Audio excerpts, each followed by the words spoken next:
Hey YouTube, Shinobi here with a review of the Power Rangers Megaforce Deluxe Ultra Dragon Sword. So this is the weapon that it's kind of a transformation device in a way that the Ultra Megaforce Rangers get when they access their Ultra modes. Known as the Super Goseigers in Tensou Sentai Goseiger, this was the Gosei Tensword but it was heavily redesigned for our toy release, but we'll compare them in a little bit. Take a look at the toy first. It's in this open style packaging, so you kind of have to be aware. I know Linear Ranger got his from ToysRUs.com and it was damaged. So kind of beware when you're buying online with these open face packages. But it kind of works for this one. It's always in the on position, so once you take the tab out, you can do the little sound and try it, which doesn't really work as well when it's on a horizontal slant like that.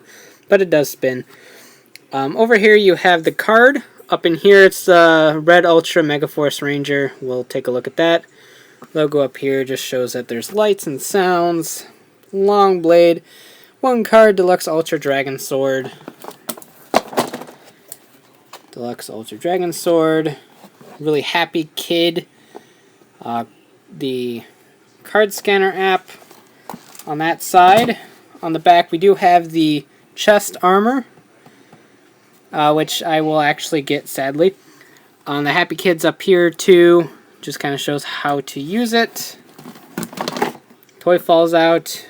Everything's upside down here, but some pretty cool stock art of the Ultra Megaforce Rangers right there. So, as you can see, I have taken the liberty of taking it out of the box already to play with it because I was bored. And we'll go ahead and get the card out and take a look at this bad boy. Alright, before we do anything, here's a look at the card. P095, promo 95. Red Ultra Megaforce Ranger, he's in there holding the Gosei Tensword and being all awesome and stuff. So, yeah, take a look at what we get in the Gosei Morpher.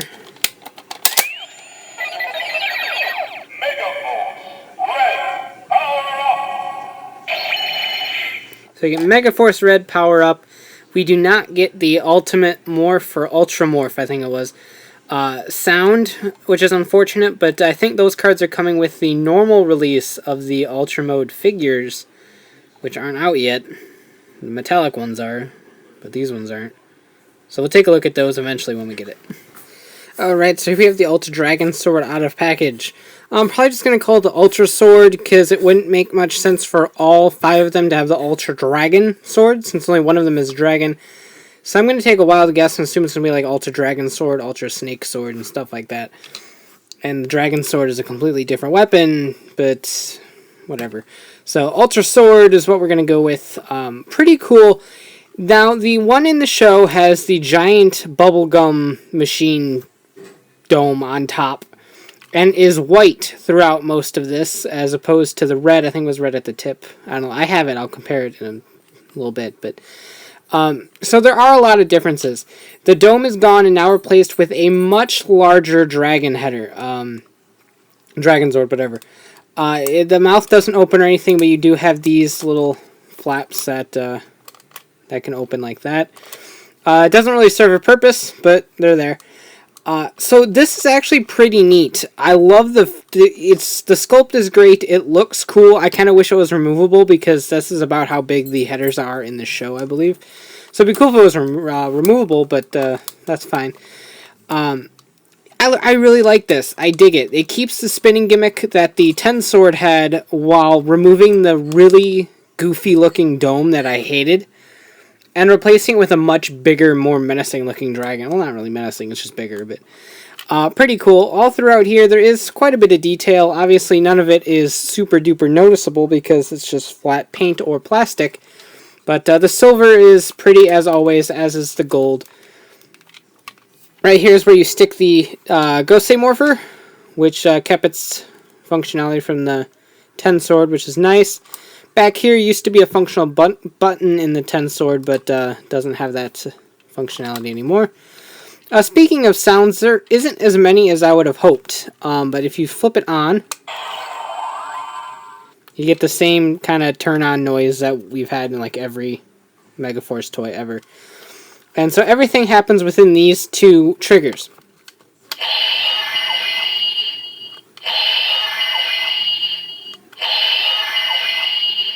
one sound for that, and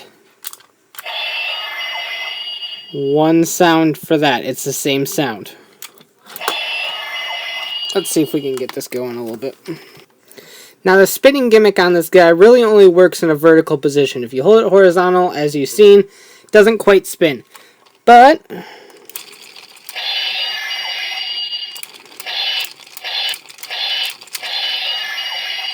does spin pretty good. And if you notice, the eyes light up green, which I think is pretty neat.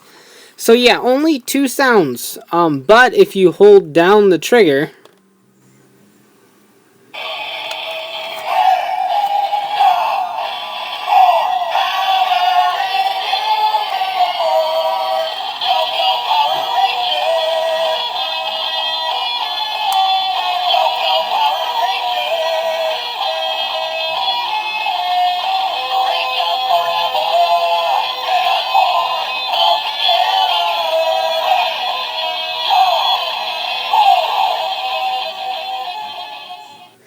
so it plays about a little over half the theme song for Megaforce, which is really neat, and its full lyrical version and everything. So I think that's pretty cool, and kind of compensates for the lack of sounds. Now, if we do insert the Gosei Morpher, just kind of line up the tabs of the Gosei Morpher inside the space, you get that activation noise. It is easier if you hold down the button, because then you don't have to work on those little sparks.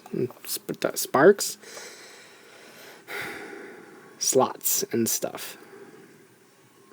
So here we have the Gosei Morpher attached to the Ultra Sword, and it's pretty neat. Obviously there is some scaling issues because the Gosei Morpher is pretty close to 1-to-1, while the Dragon Sword obviously is not scale at all. But the Tensword and the Tensouder have the same issue when you attach them. So, but that being said, it does activate a new sound. Eyes do light up.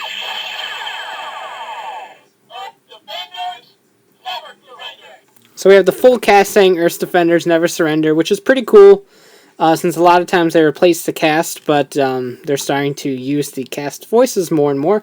So that's always fun. So one more time on that. Do note that the dragon's eyes light up, which is nice, but that is the only LED on this thing, is the dragon's eyes.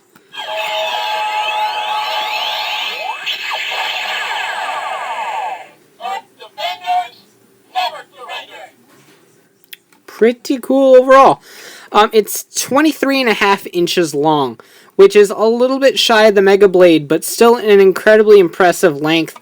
$29.99 at Target, and I think it's $29.99 at Toys R Us as well. So $30 for this, which is actually a little bit on the pricier side of things, but still not too bad for what you get.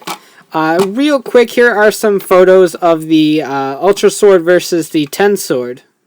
Alright, so as you can see on the Ultra Sword release, the blade is quite a bit bigger, while the handle section is pretty much the same length, give or take.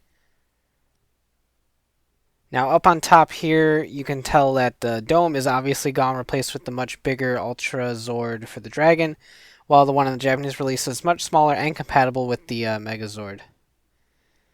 And like I said before, the middle section hasn't quite changed outside of the abundance of red on the handle and that holster area and the tip down there. And then there's just a comparison between the two blades. Obviously on the Ultra Sword release it is missing that red, but you get a much bigger blade, so I guess a little bit of a trade-off. And then finally the two with the Gosei Morpher and the Tensouder attached. Alright, so for the price it's not that bad. If you're a stickler for show accuracy, then by all means you're going to want to pick up a Tensword somewhere. Because this is by no stretch of the imagination show accurate whatsoever. Is it a fun toy? It could use more sounds, but I think the size makes it a fairly nice toy. The longer blade here kind of makes it a little bit better than the Tensword. And as not a fan of the bubblegum machine top, I really dig what they did with the top here by enlarging the Zord. So in that aspect, I do think it's a nice toy, and honestly a little bit of an improvement in design, in my opinion. But if you're a stickler for show accuracy, you're going to want to hunt down a Tensword. This doesn't work in terms of show accuracy whatsoever. But still a really fun toy and a pretty nice pickup if you're a Megaforce fan. If you have the Gosei Morpher, you can attach it and do all sorts of cool stuff. I mean, it doesn't really add anything to the Gosei Morpher, but it does unlock the secondary sound for this toy in general. So pretty nice overall. I can't complain, and I really like what they did with it. So you can check out shukenshinobi.com for the latest updates on my reviews and hauls. And of course, check out Rogers, Rangers, and Rambles, a podcast bringing the latest token news in the craziest way possible. So take care and have a great one. Bye.